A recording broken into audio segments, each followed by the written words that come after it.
नमस्कार, जय श्री महाकाल। आज हम आपको भगवान शिव के एक ऐसे मंदिर में लेकर जाएंगे जहां भगवान शिव की ये प्रतिमा जो पूरे विश्व भर में, पूरी दुनिया में एकमात्र स्वरूप, अद्वितीय और भव्य है, जिसे देखकर हर कोई मंत्रमुग्ध हो जाए। जी हाँ, हम बात कर रहे हैं श्री अष्टमुखी भगवान पशुपतिनाथ मंदिर की। मध्य प्रदेश के मंदसौर शहर में शिवना नदी के तट पर अष्टमुखी भगवान पशुपतिनाथ विराजित हैं। भगवान महादेव की इस प्रतिमा का सौंदर्य अपने आप में अनूठा है। नेपाल के पशुपतिनाथ में 4 मुख की प्रतिमा है, जबकि मंदसौर में प्रतिमा अष्टमुखी है। 19 जून 1940 को शिवना नदी के बाहर आने के बाद 21 साल तक भगवान पशुपतिनाथ की प्रतिमा नदी के तट पर ही रखी रही। एक किंवदंती यह भी है कि इस प्रतिमा को सबसे पहले स्वर्गीय उदाजी पुत्र कालूजी धोबी ने स्वप्न में देखा था। उन्होंने यह बात बाबू शिवदर्शन जी अग्रवाल को बताई। तब बाबूजी और मंदसौर के नागरिकों के द्वारा प्रतिमा को 14 जोड़ी बैलगाड़ी से महादेव घाट की ओर ले जाया गया। प्रतिमा को नदी के उस कोने से इस कोने पर जब ले जाया जा रहा था, तब एक चमत्कार हुआ। प्रतिमा जैसे नदी से दूर जाना ही नहीं चाह रही थी। जिस जगह आज प्रतिमा स्थापित है, यह वही जगह है जहां से वह हिली ही नहीं। आज उस जगह पर भगवान पशुपतिनाथ का विशालकाय मंदिर स्थापित है। उसके पश्चात 21 वर्षों तक बाबूजी ने प्रतिमा का संरक्षण व सेवा की। बाद में चैतन्य आश्रम के स्वामी प्रत्यक्षानंद महाराज ने 23 नवंबर 1961 को इसकी प्राण प्रतिष्ठा की। 27 नवंबर को मूर्ति का नामकरण पशुपतिनाथ कर दिया गया। उसके बाद भव्य मंदिर का निर्माण शुरू हुआ। प्रतिमा का इतिहास। माना जाता है कि प्रतिमा का निर्माण विक्रम संवत 575 ईस्वी में सम्राट यशोधर्मन की हुणों पर विजय के आसपास का है। संभवतः मूर्ति भंजकों से रक्षा के लिए इसे शिवना नदी में दबा दिया गया था। अनुमान के अनुसार अज्ञात कलाकार ने प्रतिमा के ऊपर के 4 मुख पूरी तरह बना दिए थे, जबकि नीचे के 4 मुख निर्माणाधीन थे। ऐसी है ये प्रतिमा। प्रतिमा के 8 मुख हैं। ऊंचाई 7.3 फीट है। इसकी गोलाई 11.3 फीट है और इसका वजन लगभग 46 क्विंटल है। प्रतिमा के 8 मुखों का नामकरण भगवान शिव के अष्ट तत्व के अनुसार है।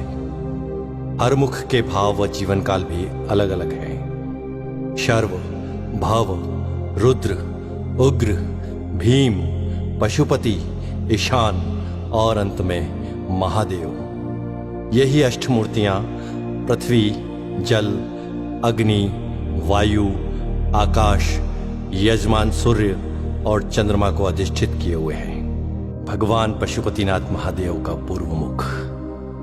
पूर्व मुख जीवन की बाल्यावस्था का प्रतीक है। घुंघराले बाल, मोर पंख धारण किए, नाग नागिन का जोड़ा, कुंडल के रूप में भुजंगमाला पहने शिव एक बालक के समान लगते हैं, एक दिव्य बालक के समान।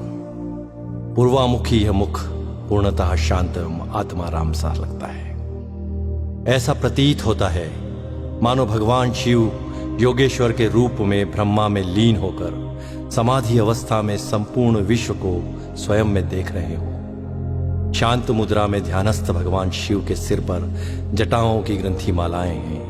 गले की माला में जहां पुष्प है, वहीं 2 सर्पों की माला भी इस कलात्मक ढंग से सुशोभित है। ये दोनों कर्णाभूषण के रूप में कानों में लटकते हुए कुंडलों में से निकलकर अपने फनों को ऊपर उठाए हुए हैं। इस प्रकार ये दोनों कण समाधि अवस्था में लीन साधक की निश्चलता, दृढ़ता और तत्परता के हेतु 2 सजग प्रहरी के रूप में प्रतीत होते हैं। बड़ा अद्भुत है यह रूप भगवान पशुपतिनाथ का। भगवान पशुपतिनाथ का दक्षिण मुख। दक्षिण मुख जीवन की किशोर अवस्था का प्रतीक है। साथ ही यह श्रृंगार रस की मुद्रा में है। दक्षिण मुख सर्वाधिक सुंदरम अति रमणीय है। इस मुखमंडल का श्रृंगार जिस कलात्मक श्रेणी से किया गया है, उससे ऐसा प्रतीत होता है कि श्रृंगार रस के समस्त तत्व सजीव एवं साकार हो उठे हों। अनुपम केश कलाकृति से युक्त मुकुट के मध्य में सुहाना नाग शिशु है, जो कलंगी तुर्रा जैसा है, एवं एक और चंद्र रेखा यह सामंजस्य मुख की अलौकिक सुंदरता में अभिवृद्धि कर रहा है। गले में लघु सर्पद्वय की माला एवं रुद्राक्ष की माला है। कानों में कमनी कुंडल हैं, नेत्रों में रस भरी मादकता है तथा मुख मुद्रा में मंद मंद मुस्कान है। ऐसा लगता है मानो कुमार संभववर अपनी विवाह यात्रा पर चलते समय अपनी श्रृंगार लक्ष्मी की आत्ममोहिनी छवि को स्वयं में मुग्ध होकर रसमय हो रहे हैं। ऐसा है भगवान पशुपतिनाथ का दक्षिण मुख। भगवान पशुपतिनाथ का पश्चिम मुख जीवन की प्रौढ़ावस्था को दर्शित करता है। यह मुख महादेव जी का रौद्र रूप भी है। अधरोष्ट एवं नेत्र खुले हैं, मुख वक्र है, पोहें चढ़ी हैं, जटाजूट का अभाव है। सर्पों के साथ केश ग्रंथित हैं। गले में कनेर व आंकड़े के पुष्प की माला है। तप में बाधा डालने वाले कामदेव पर महादेव को इतना क्रोध है कि उनको यहां देख पाना भी कठिन है। तृतीय नेत्र खुला है जिसमें से आंख की लपटें निकल रही हैं। अंगारे के समान धधकते तृतीय नेत्र का तप मुखमंडल पर छाया हुआ है। द्विसर्प के मध्य ओम अंकित है जो भगवान शिव का शिवत्व सूचक है। रौद्र, भयानक एवं वीर, इन तीनों रसों की व्यंजना इस प्रलयकारी रूप से स्पष्ट है। ऐसा है भगवान रुद्र का यह रौद्र रूप।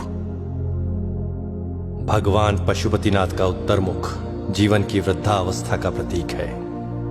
साथ ही यह हास्य और आनंद की मुद्रा में भी है। कपोल फूल है, जटाजूट प्रसाधन दर्शनीय है। गले में छोटे व बड़े मणियों की माला है। विशाल जटाजूट स्वतः ही श्रृंगार रूप में है। कर्ण कुंडल में सर्प झूल रहे हैं, अटखेलियां कर रहे हैं। मुख का वर्णन भी हास्य के अनुरूप ही है। हास्य मुद्रावश तृतीय नेत्र का आकार संकुचित है जो इस शोभा में वृद्धि कर रहा है। यहां उज्ज्वल धारियों ने शिव गंगा की धारा से श्रृंगारित किया हुआ है। ऐसा है भगवान महादेव का उत्तर मुख। एक और जहां प्रतिमा के चार मुख जीवन की चार अवस्था बाल्या, किशोर, प्रौढ़ और वृद्धावस्था को दर्शाते हैं, वहीं दूसरी ओर जीवन की चार व्यवस्थाएं धर्म, अर्थ, काम, मोक्ष को भी परिलक्षित करती है। प्रतिमा के नीचे के चार मुख जल प्रवाह से शरीत हो गए हैं, अतः वास्तविक रूप से विवेचन अब संभव नहीं है।